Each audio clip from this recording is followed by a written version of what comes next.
Tetamu pertama adalah sepasang suami isteri dari Kuala Lumpur. Mereka datang untuk bercuti, ingin berehat jauh daripada bandar. Tujuan mereka hanya untuk berehat dan bersantai, menikmati masa bersama. Namun, selepas 2 malam di situ, ketika mereka hendak pulang, pasangan itu menceritakan beberapa pengalaman yang menyeramkan yang mereka alami di rumah homestay tersebut. Pada malam pertama, mereka terdengar bunyi air dalam bilik mandi. Selepas mereka menggunakan bilik mandi, mereka telah menutup rapat paip air di situ.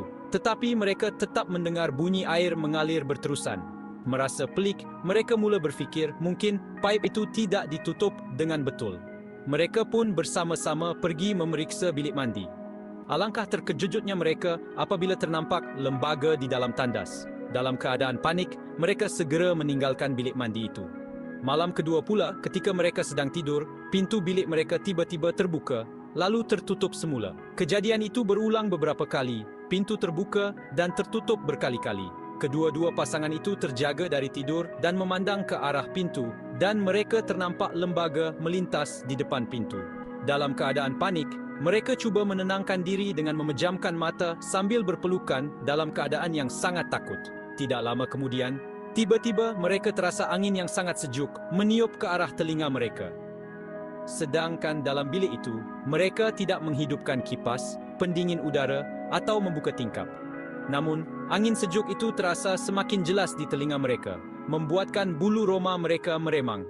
Mereka hanya mampu memejamkan mata dalam keadaan ketakutan selama beberapa jam. Selepas beberapa jam kejadian pintu yang terbuka dan tertutup serta hembusan angin sejuk itu, kira-kira pukul 1 atau 2 pagi, mereka terdengar bunyi yang pelik. Suara seperti orang bergelak tawa, berbual-bual dan berbisik-bisik. Suara itu seakan-akan sekumpulan orang sedang bercakap-cakap sambil tertawa kecil. Dalam keadaan takut, suami isteri itu memberanikan diri untuk melihat ke arah tingkap. Dan sekali lagi, mereka ternampak kelibat yang melintas di luar tingkap. Lembaga yang sama seperti yang mereka nampak di pintu bilik tadi. Dengan segera, mereka memejamkan mata dan terus begitu sehingga pagi. Adam mula rasa pelik. Tapi dia cuba tenangkan diri. Fikir mungkin angin atau rumah lama ni bunyi-bunyi kayu. Tapi lepas tetamu lain datang, semakin banyak cerita seram yang muncul. Ada tetamu yang nampak bayang-bayang orang kat luar rumah waktu malam. Ada yang nampak pintu almari terbuka sendiri. Paling menakutkan, ada tetamu yang terjaga tengah malam dan nampak bekas tapak kaki basah atas lantai. Cuaca elok, tak hujan, tapi lantai itu basah. Adam sendiri mula rasa tak sedap hati. Satu malam, dia cuba duduk di homestay itu seorang-seorang, nak tengok sendiri apa yang berlaku.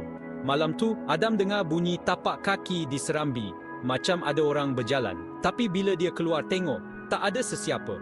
Kadang-kadang, bila dia duduk kat ruang tamu, dia rasa macam ada orang tengok dia dari belakang. Bila dia toleh, kosong je. Yang peliknya, semua benda ni mula jadi lepas homestay tu dibuka. Sebelum ni, masa dia tengah baiki rumah, tak ada pun gangguan macam tu. Adam mula fikir, mungkin roh Tok Mat tak suka rumah tu dijadikan tempat tumpangan orang luar. Atau mungkin ada penghuni lain yang dah lama duduk situ, tak suka dengan kehadiran tetamu.